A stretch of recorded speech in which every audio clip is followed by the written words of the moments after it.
দর্শক এ বিষয়ে আরো জানাতে আখাউড়া উপজেলা স্বাস্থ্য কমপ্লেক্স থেকে সরাসরি যুক্ত হচ্ছেন সহকর্মী সাদ্দাম হোসেন। সাদ্দাম, ঠান্ডাজনিত রোগীর সংখ্যা বাড়ছে, রোগীরা উপজেলার স্বাস্থ্য কমপ্লেক্সে সঠিক চিকিৎসা পাচ্ছে কিনা, বিষয়ে কি তথ্য আছে আপনার কাছে জানাবেন?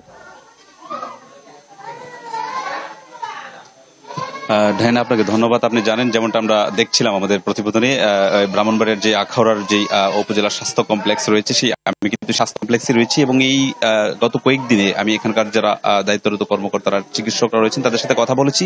তারা যেমনটা বলছেন যে আসলে গত কয়েকদিনে বিশেষ করে শিশু এবং বয়স্ক যারা রয়েছেন তারা কিন্তু হাসপাতালের শরণাপন্ন হয়েছেন এবং একমাত্র এই উপজেলা স্বাস্থ্য কমপ্লেক্সে কিন্তু তারা ভর্তি হচ্ছেন এবং বিশেষ করে সবচেয়ে বেশি আক্রান্ত হচ্ছে রোগীরা। আপনি যেমনটা জানতে চেয়েছেন যে আসলে সঠিকভাবে চিকিৎসা সেবা পাচ্ছে কিনা, আমি বেশ কয়েকজন রোগীর সাথে কথা বলেছি। তারা যেমনটা বলছেন যে আসলে তারা সঠিকভাবে চিকিৎসা সেবাটা পাচ্ছেন, কিন্তু বেশ কিছু হাসপাতালের তেমন অন্যান্য বেশ কিছু অসুবিধা রয়েছে, সেগুলা তারা দ্রুত হাসপাতালের যে কর্তৃপক্ষ রয়েছে তাদের সাথে তারা এখানকার যে সমস্যাগুলো, সেই সমস্যাগুলো সমাধানের জোর দাবি কিন্তু তারা জানাচ্ছেন। এবং আমি যেই শিশু ওয়ার্ডে রয়েছি, সেখানে কিন্তু একেবারে হাসপাতালের যতগুলো আসন রয়েছে সবগুলো আসনই কিন্তু আমরা দেখতে পাচ্ছি যে একেবারে ফুল ফিল আপ রয়েছেন এবং এখানে নতুন করেও কিন্তু শিশু যারা রয়েছেন তারা কিন্তু আসছেন এবং বয়স্করাও কিন্তু এখানে নতুন করে আবার ভর্তি হচ্ছেন, আবার কেউ বা তারা চিকিৎসা শেষে কিন্তু বাড়ি ফিরে যাচ্ছেন। আমি এখানকার যারা দায়িত্বরত বর্তমানে যে শিফট ইনচার্জ রয়েছেন তার সাথে কথা বলেছি। তিনি যেমনটা বলছেন যে আসলে বিশেষ করে শিশু যেই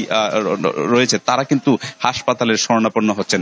এবং আমি আরেকটা বিষয় আপনাকে বলে দিতে চাই যে এই হাসপাতালে বেশ কিছু সমস্যা রয়েছে, সেই সমস্যাগুলো খুব দ্রুত সময়ের মধ্যে যেন সমাধান হয়। এখানকার যারা হাসপাতালে বর্তমানে চিকিৎসারত অবস্থানরত রয়েছেন তারা কিন্তু এমন একটা জোর দাবি জানাচ্ছেন। বিশেষ করে এখন ঠিক এই সময় হাসপাতালে যতটুকু পর্যাপ্ত পরিমাণ আলো থাকার কথা, সেই আলোটা কিন্তু পাচ্ছে না এবং বিশেষ করে যে কয়েকটি ওয়াশরুম রয়েছেন, বাথরুম রয়েছেন, সেগুলোতে কিন্তু আলোকসজ্জা কিংবা লাইটের ব্যবস্থা নেই, এমনটা কিন্তু অভিযোগ করেছেন এখানকার যে চিকিৎসারত যারা চিকিৎসা নিতে আসছেন তারা।